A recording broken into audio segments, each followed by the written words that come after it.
नमो विष्णुपदाय कृष्णपृष्ठाय भूतले श्रीमती मधुसूदनाय वाचीति नाम्ने नमस्ते मधुसूदनाय भक्तिपादप्रियाय दुर्लभ कृष्ण भक्ति अति सरल कारण। हरे कृष्ण कृष्ण कृष्ण हरे हरे, हरे राम राम राम हरे हरे।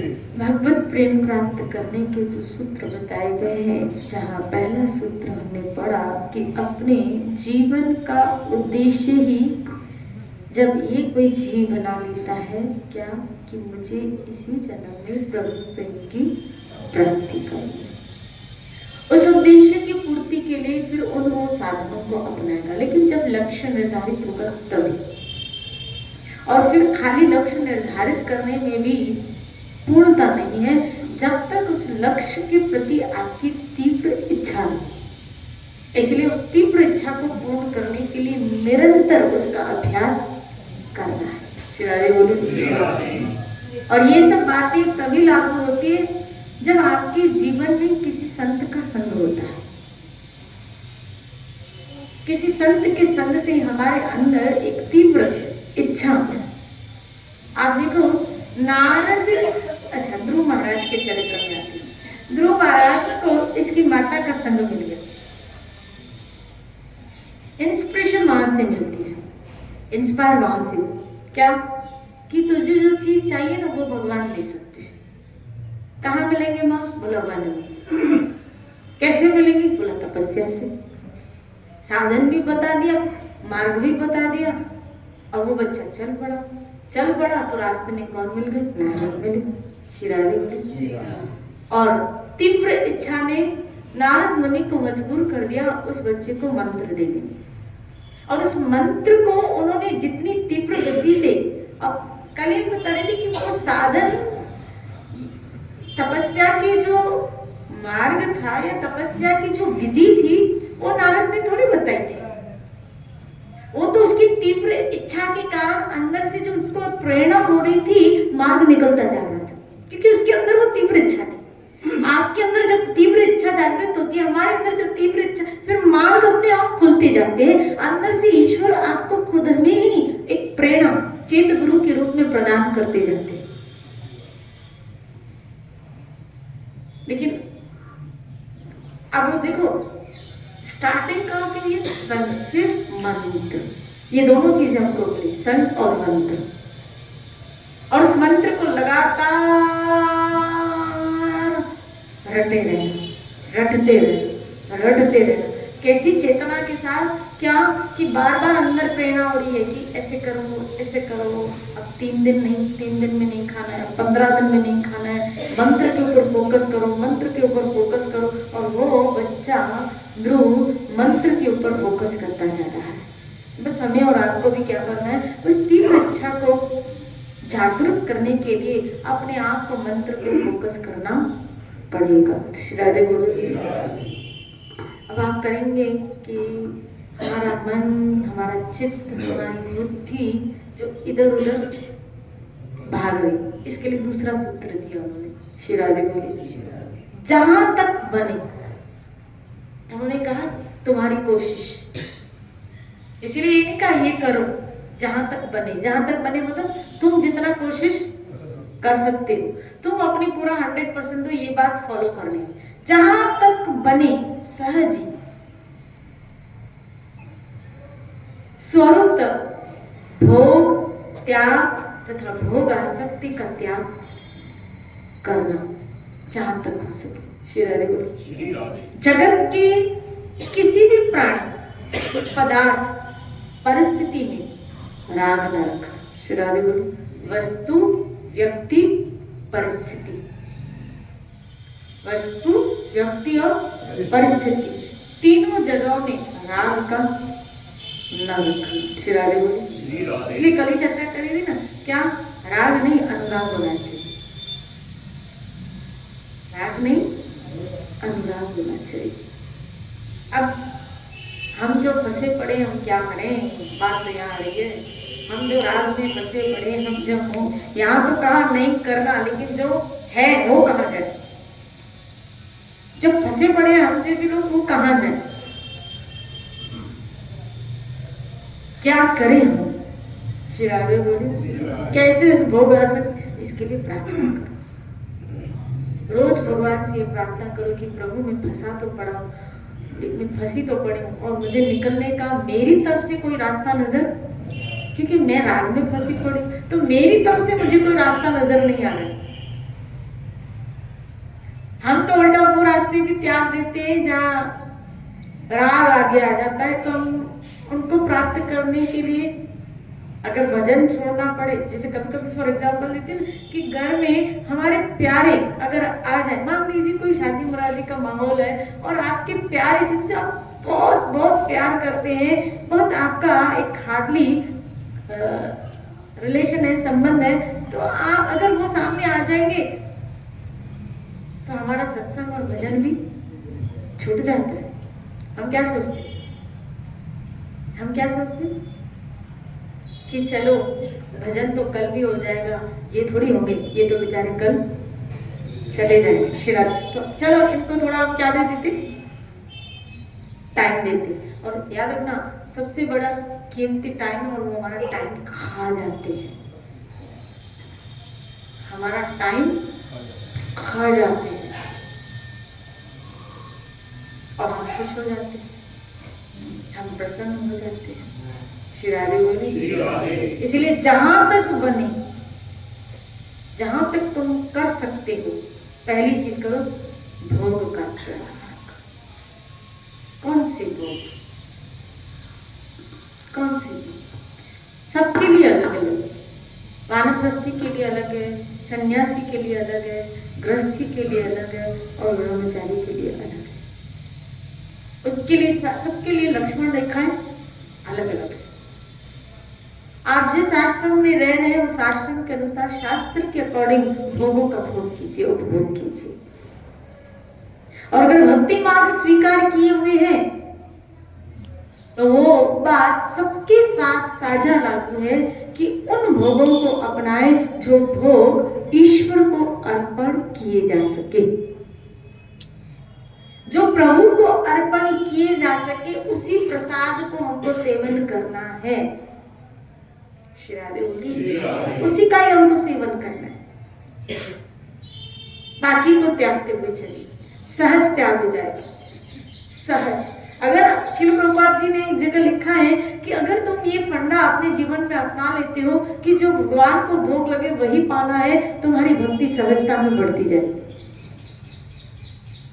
तुम्हारी भक्ति सहजता में बढ़ती जाएगी। अगर तुम्हारे जीवन में ये सूत्र आ जाता है, क्या ये फंडा आ जाता है कि जो भगवान को अर्पण किया जा सके वही मुझे अपनाना है, जो अर्पण, इसका मतलब है सिर्फ प्रसाद को ही अपनाना है। श्री राधे बोली सिर्फ प्रसाद को ही अपनाना। आप देखिए कौन थे? चार कुमार। चार कुमारों के जीवन में आया कि पहले वो ब्रह्म के उपासक थे, नाकार ब्रह्म के उपासक थे। एक दिन भगवान के वैकुंठ में गए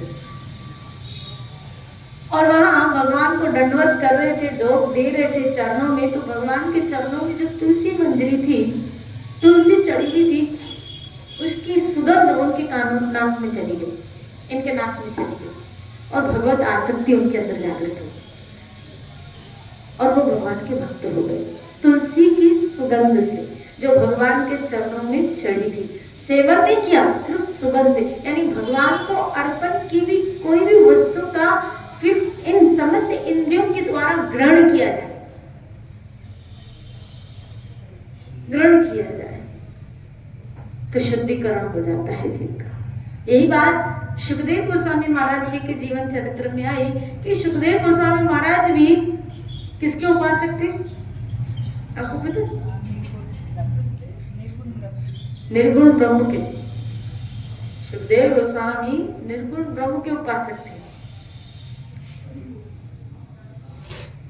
और इसीलिए तो जब गर्भ से निकले हैं तब सोचा क्या कि मुझे किसी भी मोह में पड़ना नहीं है। पिताजी बुला रहे हैं, क्या बेटा बेटा, लेकिन उन्होंने पीछे मुड़कर नहीं देखा।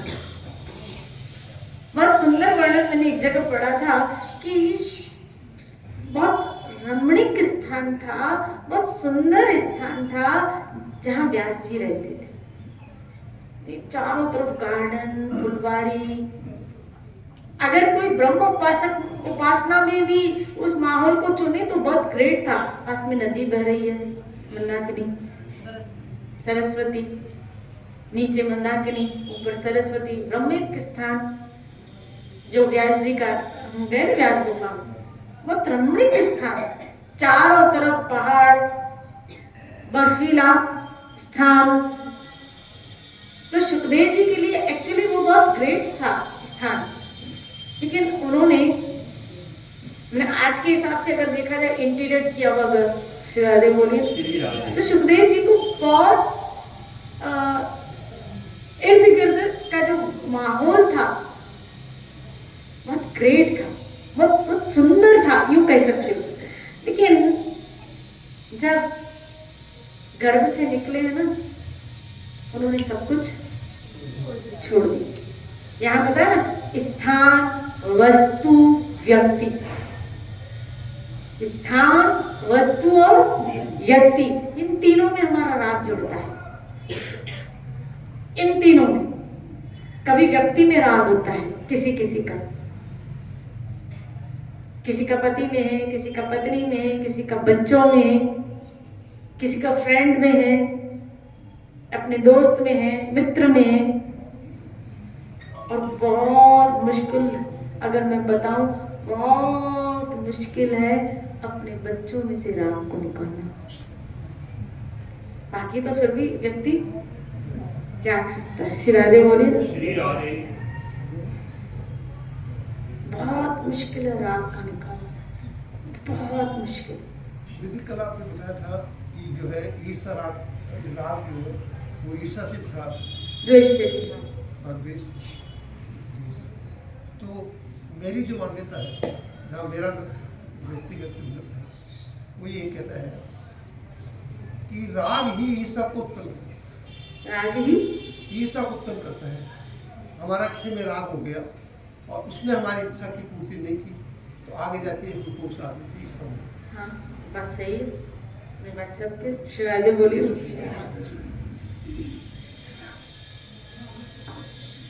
कि जिसमें हमारा राग होता है और वो किसी और से राग कर रहा है, आपका जिसमें राग है और वो किसी और से राग कर रहा है, उसका राग किसी और से है। इसलिए प्रेम और राग में बड़ा अंतर है। गोपियों का प्रेम था, जैसे एक स्त्री है, उसका पति में राग है। फॉर एग्जाम्पल दे रहे, एक स्त्री है, उसका पति में राग है और उसका पति का किसी और में राग है, तो उस स्त्री का दूसरी के प्रति क्या होगा? ईर्ष्या, द्वेष होगा उससे। कहीं ना कहीं इसके लिए जलकुट बनी रहेगी। क्यों? क्योंकि उसका जिसमें राग है उसका वरी किसी और में, तो उसका उस व्यक्ति के प्रति द्वेष होना एक स्वाभाविक है। लेकिन प्रेम में ऐसा नहीं है।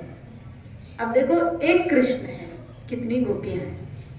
क्या गोपी को नहीं पता था कि कृष्ण इसको भी चाहते हैं, इसको भी चाहते हैं, इसको भी चाहते हैं, इसको भी चाहते हैं, इसको भी चाहते हैं, इसको भी नहीं पता था? बोलो, पता था। राधा रानी को सब पता था कि कृष्ण चंद्रावली के पास भी जाते हैं। दो ग्रुप थे ना, चंद्रावली और श्री जी का। श्री राधे बोलो ना, श्री राधे। लीलास्पद के लिए, लीला रस के लिए। लेकिन प्रेम का पंथ कुछ, और यहाँ तक कि कबीर ने कह दिया, एक एक गोपियन के मटके में लटके लाखों कबीर।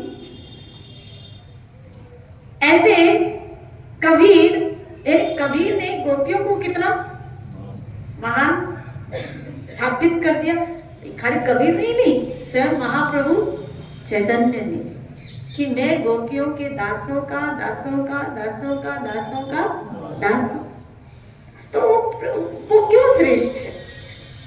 एक्चुअली देखा जाए आध्यात्मिक जीवन में भी ये गोपियों का कृष्ण के प्रति क्या था? एक राग था, श्री राधे, लेकिन मैं राग नहीं शब्द यूज करूंगा, अनुराग, इसको बोलेंगे अनुराग। जहां प्रेम आता है, याद रखना वहां त्याग आता है। प्रेम और त्याग की मिली बंदी है। प्रेम और त्याग दोनों साथ साथ चल, प्रेम और त्याग, जहां प्रेम है वहां त्याग आएगा, जहां प्रेम है वहां त्याग आएगा, और जहां राग है ना वहां मोह आएगा, वहां त्याग नहीं हो सकता। वहां जैसे इनका ईर्ष्या, वहां ईर्ष्या आती है। जहां त्याग नहीं वहां क्या आएगी? ईर्ष्या। जहां त्याग नहीं वहां ईर्ष्या आएगी, और यही संकेत है क्या कि उस व्यक्ति को राग है, और जिसको प्रेम है उसमें त्याग आएगा। कैसा त्याग आएगा? अगर वो उसके साथ खुश है तो हमेशा वो उसके साथ ही रहे। गोपियों को जब हंस दूत नाम का एक शास्त्र है, उसमें आया या उद्धव आता है भागवत की घटना, तो गोपियां उद्धव को कहती है क्या कि उद्धव तुम जब हरि के सन्मुख जाओ ना तो हमारी दशा मत बताना, हमारी स्थिति मत बताना कि गोपियां रो रही हैं आपके लिए, मत बताना। क्यों? फिर उनके आनंद में विक्षेप आएगा, और हम नहीं चाहती कि हमारी वजह से उनके आनंद में क्या है? विक्षेप। वो आनंद में है। अब वो किसी के क्या गोपियों को नहीं पता था? मथुरा की रमणियों के साथ ठाकुर जी आनंद तो उलाहना दे सकती थी। श्री राधे बोली, यही प्रेम और राग में, मोह में बड़ा अंतर है। प्रेम त्याग करवाता है, प्रेम के अंदर त्याग है।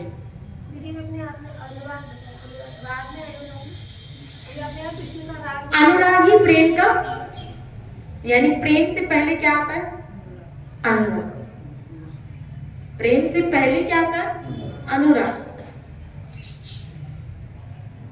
संसार में राग होता है और ईश्वर की तरफ अनुराग होता है, और अनुराग ही आपको प्रेम में पहुंचाएगा, प्रेम तक पहुंचाएगा। श्री राधे बोली, संसार के सारे सुख जो है वो बेकार। हाँ, श्री राधे बोलिए, बोलो ना श्री राधे, बोलो ना श्री राधे। तो किसी भी व्यक्ति में यहाँ अगर हमारा राग है, इसीलिए इस आसक्ति को बंधन का कारण बताया गया। ये आसक्ति बंधन का कारण है, क्योंकि आप फिर उस व्यक्ति को छोड़ नहीं पाते। भले उस व्यक्ति से आपको कितने दुख मिलते, कितने कष्ट मिलते, कितनी तकलीफें मिलती है, लेकिन अगर मोह का बंधन है तो हम उसको त्याग नहीं पाते, हम उसको छोड़ नहीं पाते, हम उसको त्याग नहीं पाते। हमें पता भी होता है कि हमारा अहित हो रहा है, लेकिन हम उसको त्याग नहीं पाते। श्री राधे बोलिए, नहीं छोड़ पाते हैं हम उनको।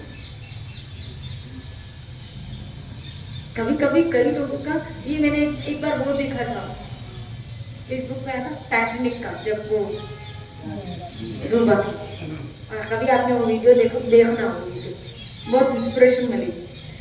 मैंने देखा उस वीडियो में कि टाइटैनिक जब बहुत, वो क्रूज जो था टाइटैनिक बहुत विशाल, बहुत लग्जरियस, बहुत मतलब उसमें भोग के प्रचुर मात्रा में साधन थे, और जब वो चला था सब इतने खुश, यहां तक कि जो टाइटैनिक का मालिक था ना वो भी उस जहाज में था, जिसने बनाया था वो भी उसमें था। लेकिन एक स्पॉट आया था जिसमें वो बहुत डगमगाया और हाई अलर्ट मिल गया, क्या अब ये डूबने वाले, सुनना है, हाई अलर्ट मिल गया, सब डूबने वाले। फोनें लगाई गई, तो शिप्स आई वहां बचाने के लिए। कई लोगों को रस्सियों से उतार के छोटी छोटी शिप्स में डाला गया, कई लोग निकल गए। आपको पता है कौन नहीं निकला? वो मालिक नहीं निकला था, बोला नहीं मैं इसके साथ मारूंगा, लेकिन श्री राधे बोले उसका उस जहाज में इतना राग था, इतना मोह था, इतनी आसक्ति थी कि मरना पसंद किया। जैसे वो भंवरा नहीं होता है, उसकी फूल में इतनी आसक्ति होती है, इतनी आसक्ति होती है कि जब वो रोज बंद होता है, जब वो सूरजमुखी फूल बंद होता है, लेकिन उसकी उतनी आसक्ति होती है उस फूल में कि वो उस फूल के अंदर मरना पसंद करता है, लेकिन उस फूल को छोड़ना पसंद नहीं करता। और अंततः वो उस राग के कारण, फूल के उस खुशबू, उस सुगंध की राग में वो भंवरा मर जाता है। कहा गया है कि भंवरे के जो दांत है वो उतने तीखे होते हैं कि वो एक वुड को भी छेद कर दे, वुडन में भी छेद कर दे। तो जो फूल की पंखुड़ियां होती है कैसी नाजुक होती है, आपको पता है? ये हाथ में आने से क्या होती है, टूट जाती है, कितनी नाजुक। तो जो वुड को छेद कर सकता है, तो वो क्या फूल को छेद नहीं कर सकता? बोलो, चाहे तो वो छेद करके निकल जाए, लेकिन इतनी आसक्ति कहा गया बुरी है क्या, कि अगर किसी में बढ़ जाती है ना, तो वो मरना, वो टाइटैनिक के साथ मर गया, डूब गया। और कई लोग शिप के द्वारा बच के निकल गए, लेकिन वो डूब के मर गया। लेकिन उस बंदे ने जहाज को नहीं छोड़ा। बस यही हम सबों की गति है, दुर्गति है, कि हम उस मोह के कारण, उस मोह में घुट घुट के मर जाना पसंद करते हैं, लेकिन फिर भी हम उस मोह के संबंधों को, उन वस्तुओं को, उन स्थानों को त्यागना पसंद नहीं करते। श्री राधे बोले। एक उल्लासनगर की मैं बनी घटना बताऊं। एक बिल्डिंग गिरने वाली थी, गवर्नमेंट के द्वारा अलर्ट हो चुका था कि ये बिल्डिंग क्या हो रही है, गिरने वाली। तो समझदारी तो इसमें क्या, छोड़ के हम चले जाए, कभी भी गिर जाए। लेकिन जिनकी आसक्ति घर के प्रति, श्री राधे बोले, अब वो बिल्डिंग में ही रह रहे, श्री राधे बोले, अभी तक गिरे नहीं, लेकिन रह रहे। और आपको बताऊं, उस पूरी बिल्डिंग में सिर्फ एक फैमिली है जो रह रही, एक फैमिली है जो रह रही, एक फैमिली जो रह रही। और किसी कईयों ने उसको समझाया, बोला हम नहीं छोड़ेंगे इसका, मैं तो अपने बेटे का विवाह इसी घर में कराऊंगी, बचेगी तो कराएंगे। श्री राधे बोले, बोलो ना श्री राधे। घर के प्रति क्या आसक्ति, यहाँ बता वस्तु, व्यक्ति और परिस्थिति, उसके प्रति राग। तो कभी वस्तुओं में, कभी कईयों की वस्तुओं में होती है। अब देखो, कभी कभी छोटे बच्चों को ऑब्जर्व किया करो, अपने खिलौनों में उससे क्या होता है, वो किसी के साथ शेयर नहीं करते। कई लोगों की अपने कपड़ों में आसक्ति होती है, शेयर नहीं करते, नहीं हम नहीं देंगे। वस्तुओं के प्रति होती है आसक्ति, राग में क्या एक ही चीज है, उसको आसक्ति कहा गया, उसको राग कहा गया। एक ही चीज है, राग और आसक्ति एक ही चीज है। राग और अनुराग, श्री राधे बोलिए। इसीलिए कहा ये राग अगर संतों में चला जाए तो फिर भी अनुराग में परिवर्तित होगा। भागवत में आ ना, यही आसक्ति अगर संतों में चली जाए तो मुक्ति का कारण बनती। अगर किसी संत में चलेगी ना तो सेफर साइड हो जाओगे, क्योंकि वो संत फिर भी आगे चल के आपके इस राग को अनुराग में कन्वर्ट करेंगे। अनुराग में क्या, कि संसार से हटा के ईश्वर कार्यों में आपकी डाइवर्ट करते जाएंगे। तभी तो वल्लभाचार्य की थे ना शायद, तो कि कोई उनके पास आया और कहा कि मैं आपको गुरु बनाना चाहता हूँ, तो बोला तुम्हारी किसी में आसक्ति है? बोला नहीं नहीं, मेरा वैरागी है। किसी ने कहा, बोला मैं वैरागी हूँ। बोला फिर मैं तुम्हें शिष्य नहीं बनाऊंगा। बोला क्यों? बोला तुम्हारी किसी में आसक्ति नहीं, कहाँ डाइवर्ट करूँ, किस जगह डाइवर्ट करूँ, कुछ है ही नहीं, माली खाली। श्री राधे बोलिए, अंदर कुछ है ही नहीं। मुझे वैरागी नहीं, मुझे तो रागी चाहिए, कि राग में अनुराग में कन्वर्ट कर सकूं। श्री राधे बोलिए, बोलो श्री राधे। जो रसिक संत होते हैं ना, रस प्रदान, उनको आसक्त चित्त वाले, मैं आपको बताऊं, एक्चुअल ठाकुर जी को आसक्त चित्त वाले लोग पसंद है। आप कहोगे हाँ, आसक्त चित्त वाले लोगों को पसंद है। ये अलग बात है कि उनका आसक्त जब ठाकुर जी में कन्वर्ट हो जाता है, क्योंकि रूखा सूखा चित्त भगवान को पाओ वो जड़ हो जाता है। रूखा सूखा नहीं चाहिए। वो आपको बताऊं कि हमारे ठाकुर बड़े रसीले, व्यंजनों में भी वो रूखा सूखा पसंद। जब वो कौन थे, सनातन गोस्वामी ना, तो सनातन गोस्वामी खिला रहे हैं क्या, बाटी, और वो भी बिना नमक की। तो ये खिलाओगे माँ यशोदा, इतने व्यंजन तो मुझे ये खिलाओगे फीका फीका? अरे नमक तो डाल, नमक तो डाल। बोला आज नमक बोल लो, कल बोलोगे घी डालो, परसों बोलोगे सब्जी लाओ, परसों बोलोगे चपात, कहाँ से लाऊंगा मैं? श्री राधे बोलिए, बोलो ना श्री राधे। भगवान को वैरागी से ज्यादा अनुरागी, आसक्त चित्त पसंद है। आसक्त चित्त, और वो आसक्त चित्त कैसा? उसमें, उसके रूप में, उसकी सेवा में, उसकी कथा। आप देखो इन संतों का पढ़ लो, उनके किसी का भी पढ़ लो। मीरा की आसक्ति थी स्वरूप। अब देखो वो स्वरूप खाली थोड़ी देर के लिए हटा और वो क्या हो गई, बेचैन हो गई। तो क्या थी ये जो हमारी आसक्ति वस्तुओं में किसी में होती है, एक बच्चे की खिलौने में होती है, उसकी स्वरूप में थी ना, उसकी स्वरूप में थी। और वो अगर छीना गया तो वो बेचैन, और वो भक्त कहलाया, वो रागी व्यक्ति कहलाता है। वही व्यक्ति कहलाता है जिसकी संसार की वस्तु, व्यक्ति, परिस्थिति में आसक्ति होती है, और जिनका चित्त प्रभु में आसक्त चित्त होता है उसको भक्त कहलाते हैं। बस बात इतनी सी है। अगर आपकी सेवा में आसक्ति है तो आप भक्त हैं। अगर आपके भगवान के रूप में, कई लोग अपने यहाँ गोविंद देव जी हैं, दामोदर जी हैं, गोपीनाथ जी हैं, विनोदनाथ, और कई लोगों की सिर्फ गोविंद देव जी में आसक्ति है कि इसका मुखड़ा नहीं देखते। तो अब जैसे कई लोग आते हैं तो उनको रास्ते में दामोदर जी पढ़ता होगा, इधर से आते हैं तो गोपीनाथ पढ़ता होगा, हाथ जोड़ेंगे, लेकिन गोविंद देव जी आएंगे, बोला इसको इसका मुखड़ा नहीं देखते हैं तो चैन नहीं मिलता।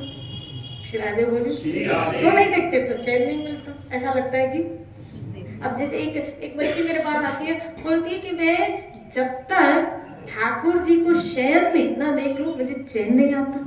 बोला, मैंने कहा एक बार पूछा, मैंने कहा शहर में क्यों? बोला तब क्या है, पूरे दिखते हैं, और सुबह सुबह प्लस ज्वेलरी हारों में सब ढके हुए होते तो दिखते। शहर में पूरे खाली खाली दिखते हैं, सब कुछ तरगे, तो पूरा अच्छी तरह दिखता है। अपना अपना भाव है भक्तों का। श्री राधे बोली। एक व्यक्ति मुझे बोला मैं मंगला के जब तक दर्शन न करूं तो मुझे, तो मैंने पूछा मंगला क्यों? बोला मंगला में बड़े मूड में रहते हैं। मैंने कहा कैसे? बोला सुबह सुबह उठते ना तो जो मांगो दे देते। बोलो ना श्री राधे। सुबह सुबह बड़े, जैसे नहीं सुबह सुबह कोई व्यक्ति उठा बड़े मूड में रहता, तो बोला जो मांगो दे देते, मूड में रहते। ये भक्तों का अपना अपना भाव है। किसी को मंगला की झांकी पसंद है, किसी को श्रृंगार झांकी पसंद है, किसी को ग्वाल झांकी पसंद है, किसी को यही गोविंद देव जी है। लेकिन किसी को किस स्वरूप में, किसी को किस स्वरूप में, किसी को किस स्वरूप में पसंद है। आसक्त चित्त। श्री राधे बोलिए। आसक्त, भगवान को आसक्त चित्त चाहिए कि उसका चित्त मुझ में आसक्त हो जाए, मुझ में आसक्त हो। हम न देखें तो बेचैनी हो। इस आसक्त चित्त का मतलब क्या? जैसे जिसमें आसक्त होता है तो उससे बात न करो तो अच्छा नहीं लगता, उसको देखो नहीं तो अच्छा नहीं लगता, उसके लिए कुछ सुनो नहीं तो अच्छा नहीं लगता, है ना? ऐसा होता है ना कि किसी में, जैसे बच्चा अगर हमारा बाहर है और रोज हमको फोन करता है और एक दिन हमको नहीं किया तो हमको क्या होगा?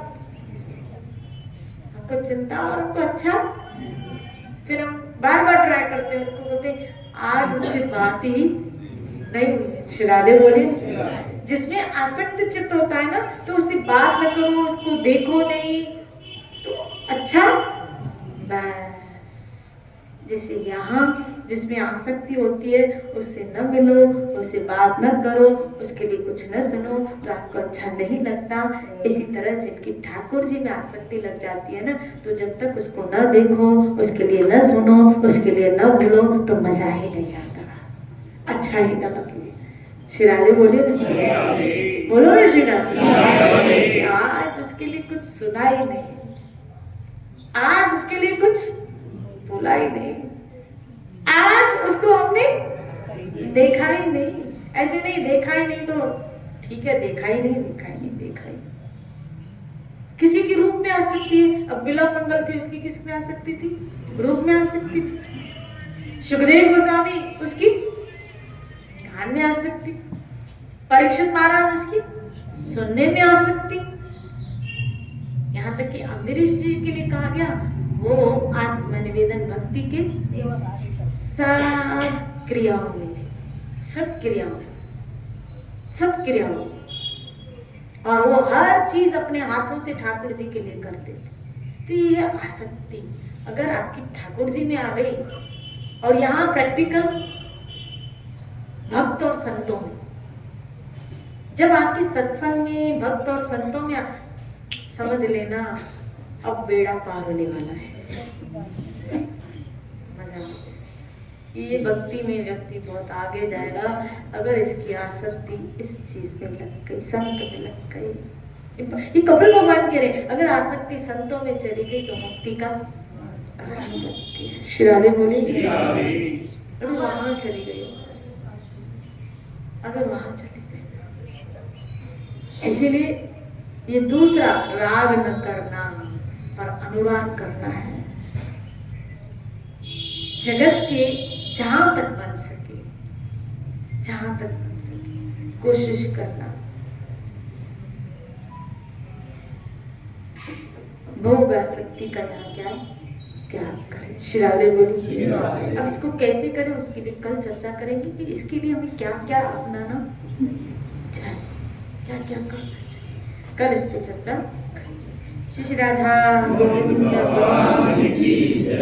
जय जय।